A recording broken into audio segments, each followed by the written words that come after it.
So welcome back for another video, guys. I have a good news for you regarding my Atomic, which is nag-increase siya, guys, kahit hindi siya ginagamit. Yes po, nagulat ako, nag-email sa akin si Atomic. Hindi ko pala talaga siya nagagamit kasi simula nung na-approve po ako doon. FYI, recently lang po, no, nagkaroon ako ng new application ko sa aking Atomic app, which is meron po akong approved amount dito sa Atomic po na 6,000 pesos. That was my second time po na nag-apply po sa Atomic. Kasi nga po few months ago, no, nag-apply ako sa Atomic, na-reject po ako for the first time na nagkaroon ako ng attempt na application po dito, which is yung credit card po nila kasi dun po talaga mag-i-start yung ating application dito. Bago po tayo mabigyan ng ating cash loan offer. So, yun yung tinry ko and that was the first time. So, ayan po yung video na yun na first time ko mag-apply din sa Atomic. No? That was 4 months ago. And then last December nga po, binalikan ko siya, nakipagsapalan ako na mag-apply ulit. And for the second time po, na-approve po ako. And then yan po yung video ko na yun, which is that is my recent video regarding Atomic. And then after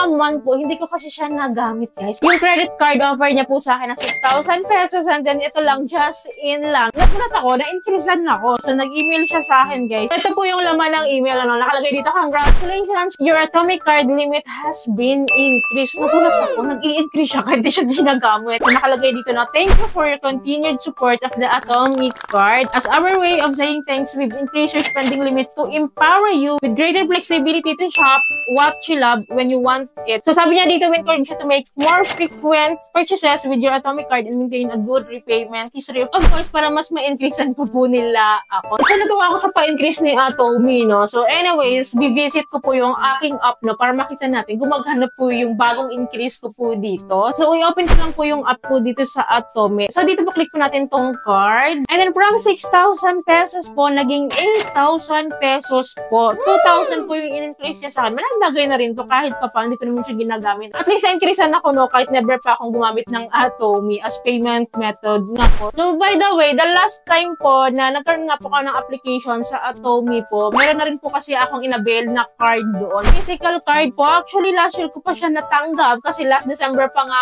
ako, diba, nag-apply sa Atomic for the second time. And ngayon ko pa lang po siya bubuksan and i-activate ko na rin talaga ngayon yung aking card na ipapakita ko sa inyo how to activate quickly. So anyways, ito siya. Ito yung natanggap ko. Bayad ko go siya. Parang it takes 1 week talaga para matanggap ko siya. So anyways, hindi naman ako nagmamadali dito. So ito siya. Ayan siya, oh. Ayan siya. Ito yung card ko na ito. Wow. So, i-open natin, guys. So, actually, nawala lang sa isip ko to. Kung hindi pa ako nabigyan ng increase, hindi ko talaga mapapansin. Hindi ko pa pala na-unbox. Hindi ko pala siya nabubuksan. Kasi gusto ko nga din i-share sa inyo.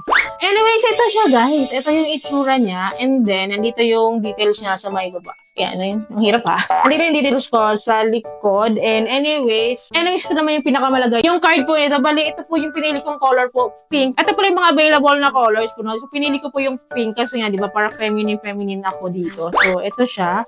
So, dito pala, guys. So, ito yung pinaka-front niya. Dito yung chip. And then, nandito po sa likod yung mga details ko po. So, of course, hindi ko na po siya pwedeng i-share sa inyo, no? But, valid po itong Atomic card ko up to year 2029 pa. So, matagal pa siya, guys, no? 5 years pala yung validity nito. So, maganda rin. At least nandito rin. So, anyways, nabalik tayo sa app ko. Kasi this time po, i-activate natin tong ating Atomic. Para ready na siya gamitin anytime na gusto ko siyang gamitin, guys. So, click lang po natin tong activate card. So, dito sa baba, click lang natin tong I'm not a robot. And then, magsisend po sila sa atin ng OTP. So, i-enter lang po natin. Anyways, tumatawag pala siya for OTPs.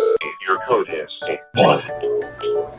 So guys, i-enter lang po natin tong code na sinend po sa atin. Actually, via call sila. Tinawagan nila ako para sa OTP na ito. So, after this, wait natin. So, after that po, no, dahil na-receive ko na nga po yung aking physical card. So, click lang po natin tong activate card. And then, dito po we need to enter our last 4 digits po of our physical Atomic card. So, of course, dito po yan makikita sa card, no? So, enter lang po natin. So, after that one, so magsaset daw tayo na PIN. A 4-digit card PIN is required for offline transaction. So, set lang po tayo ng PIN and then re-enter natin. So, after setting a PIN po dito, no, nakalagay your card has been activated. And then, tingnan natin. So, ganoon lang po kadali mag-activate dito sa ating Atomic card. Dito sa baba, guys, nakalagay po na pwede po tayo magpalit ng 4-digit PIN. And then, dito din po sa baba nakalagay na pwede daw po natin i-lock yung card. So, pindutin natin. So, nakalagay po dito na once locked daw po, this card cannot be used to make payments. You can unlock the card anytime in the app later. So, sa app lang siya ina-unlock. So, maganda siya i-lock, guys, for security purposes para hindi nga naman siya ma-hack or magamit ng iba, no? So, maganda yung ganong idea din kahit papaano. So, anyways, balik tayo sa dashboard po ni Atomy. So, activated na po yung aking virtual card and activated na rin po yung aking physical card. So, ready to use na siya. So, saan ko kaya siya gagamitin? So, well, hindi ko po talaga siya ginamit or ginalaw, guys, kasi wala pa akong idea kung saan ko siya pwedeng gamitin. Pero anyways, i-share ko naman sa inyo yung paano siya gamitin, guys. And may nagsasabi, no, kung pwede daw ba siya i-convert to cash. So, ayan na naman talaga tayo mga Pinoy, no? Gustong-gusto talaga natin i-convert to cash. Ito mga itong credit limit, no, na ginagamit as payment method lang. So, gustong-gusto talaga natin siya i-convert. But anyways, I cannot answer you this time, guys, kasi hindi ko pa nga siya nagagamit. And i-explore ko pa kung ano yung magagawa niya and kung saan siya pwedeng gamitin. So, anyways, balik tayo dito sa dashboard. Kung gusto nyo talaga ng cash loan, so meron naman pong pa-cash loan. Good as cash talaga, of course, itong si Atomy. So, dito tayo sa get up to 50,000 pesos. So, click natin yan. So, dito po kasi, no, ito po talaga yung pa-cash loan po ni Atomy. So, once po na-qualified po tayo, dito pwede po tayong mag-apply. Kasi sabi niya dito, no, 100%